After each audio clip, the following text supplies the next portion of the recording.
El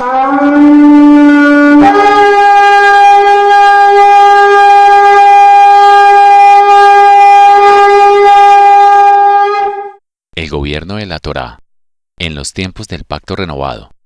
Escrito por Norman Willis. Capítulo número 13. Fase 3. El cabalgar del caballo rojo. Anteriormente vimos cómo los apóstoles se sometían al Espíritu de la verdad primero y luego los unos a los otros en el Espíritu. Y, al entregarse completamente al Espíritu de la verdad, los apóstoles podían servir como un fundamento apostólico que soporta el peso del resto del templo viviente. Los cristianos también reciben una especie de espíritu apartado santo, pero su espíritu apartado es de naturaleza babilónica y da diferentes frutos.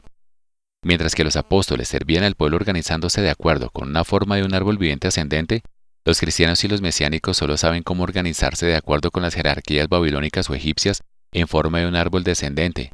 Para más detalles, visita nuestro capítulo anterior. En este capítulo veremos cómo los 4 caballos del Apocalipsis aún nos impactan hoy en día. Sin embargo, primero echemos un vistazo más de cerca de la historia de Israel. Esto nos mostrará cómo estos 4 caballos han estado trabajando durante mucho tiempo.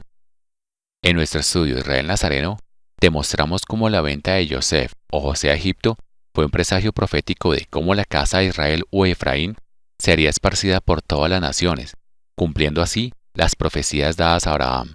También mostramos cómo la nación de Israel se dividió en 2 reinos separados. El rey Salomón tomó esclavos de los efraimitas para construir el reino y su palacio. Después de que Salomón murió y su hijo Roboam se sentó en el trono, los efraimitas vinieron y le pidieron que aliviara la pesada carga que Salomón les había impuesto. En respuesta, Roboam actuó como un faraón, prometiendo aumentar el yugo de Efraín. Melahim Aleb, o Primera de Reyes, capítulo 12, verso 13 y 14. Entonces el rey respondió al pueblo ásperamente y desechó el consejo que los ancianos le habían dado. Y les habló según el consejo de los jóvenes, diciendo: Mi padre hizo pesado vuestro yugo, pero yo añadiré a vuestro yugo. Mi padre los castigó con látigos, pero yo los castigaré con flagelos. Cuando los efraimitas vieron que el rey no los escuchó y se comportó más como un tirano que como un sirviente, se rebelaron contra él. Melahim Aleb, o Primera de Reyes, capítulo 12, verso 16. Cuando todo Israel, o la casa de Efraín, vio que el rey no los escuchaba, el pueblo respondió al rey y le dijo: ¿Qué heredad tenemos nosotros en David? No tenemos herencia en el hijo de Isaí. A tus tiendas, oh Israel. Ahora, vele por tu propia casa, oh David. Entonces Israel se fue a sus tiendas. Los efraimitas ungieron a su propio rey. En ese entonces era Jeroboam. Él instituyó un nuevo sacerdocio que no era del linaje de Leví.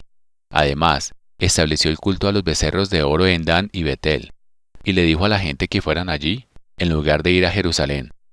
También movió la fiesta de otoño de los tabernáculos del 7º mes al 8º mes, y también cambió el texto de la Torá para que pareciera que esto es lo que quería Yahweh.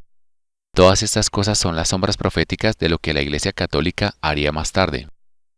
Ahora, analicemos este paralelismo entre el pueblo de Israel y Jeroboam y la Iglesia Católica y el pueblo actual. La Iglesia Católica estableció al gran obispo en Roma, quien es el Papa, como el rey y el líder espiritual del catolicismo. El Papa instituyó un nuevo sacerdocio que no era del linaje de Leví. Eliminó el segundo de los 10 mandamientos de las Biblias católicas, que es el que habla contra la adoración de ídolos, y puso ídolos en sus lugares de culto. Luego, le dijo a la gente que fuera a estas catedrales, no a Jerusalén, y movió la fiesta de otoño a diciembre, cambiándola por la Navidad.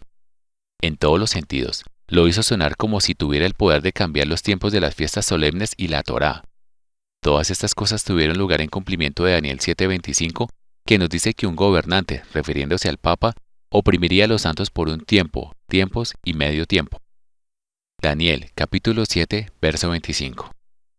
Y él, refiriéndose al Papa, hablará palabras contra el Altísimo, o contrario a las palabras del Altísimo, y quebrantará a los santos del Altísimo.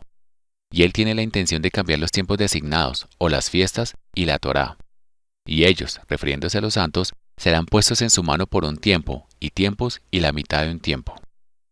En nuestro estudio Israel Nazareno, vimos cómo este tiempo, tiempos y medio tiempo corresponden a los 1260 años aproximados entre la solidificación de la doctrina cristiana a finales de la década del año 200 después de Cristo y la separación protestante en el año 1517. Para más detalles, visita nuestro estudio Israel Nazareno.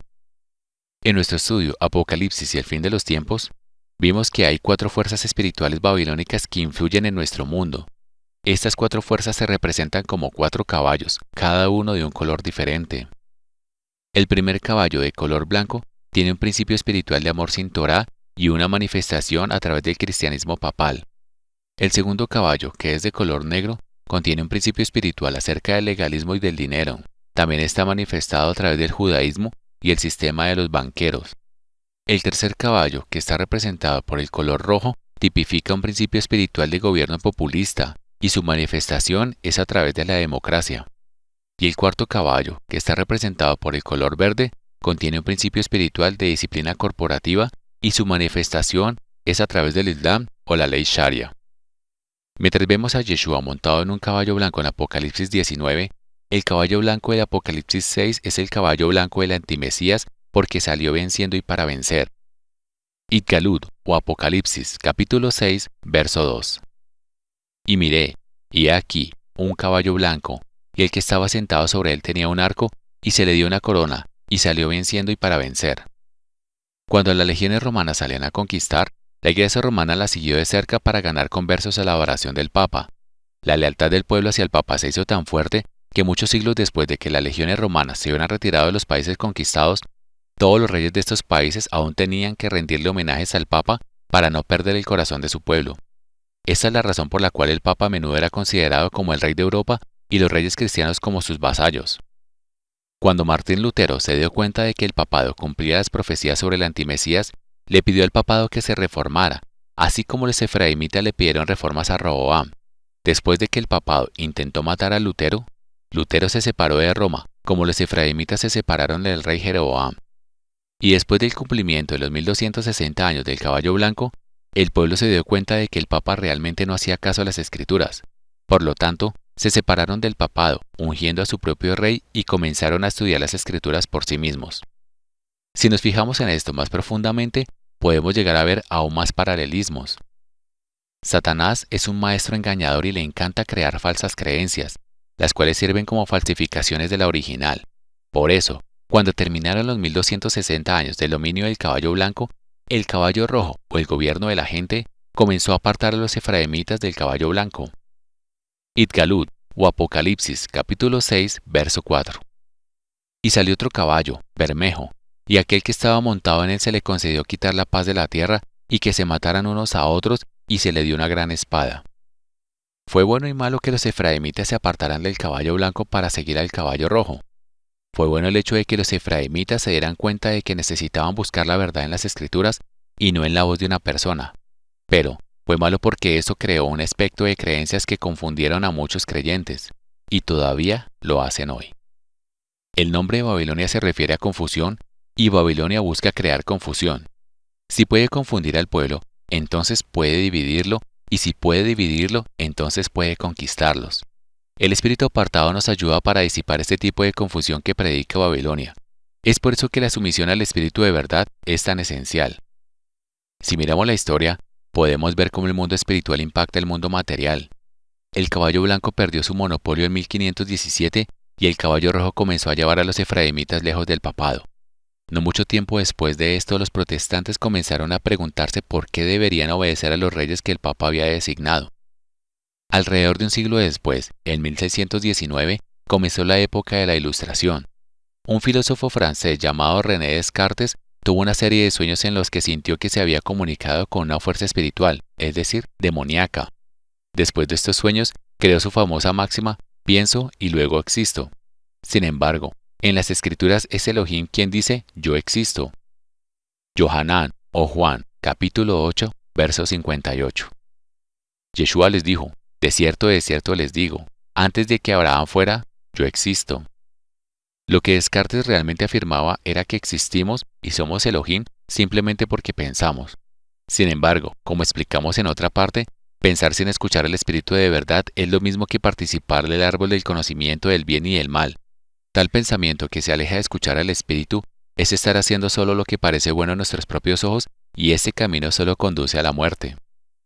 Mishle o Proverbios capítulo 14, verso 12. Hay caminos que al hombre parecen correctos, pero su fin es camino de muerte. Dado que el caballo rojo enseña a los hombres a pensar por sí mismos, en lugar de escuchar a Yahweh, esto ha acarreado como resultado un sinfín de confusión, y cuando los hombres están confundidos, Babilonia puede dividir y conquistar fácilmente.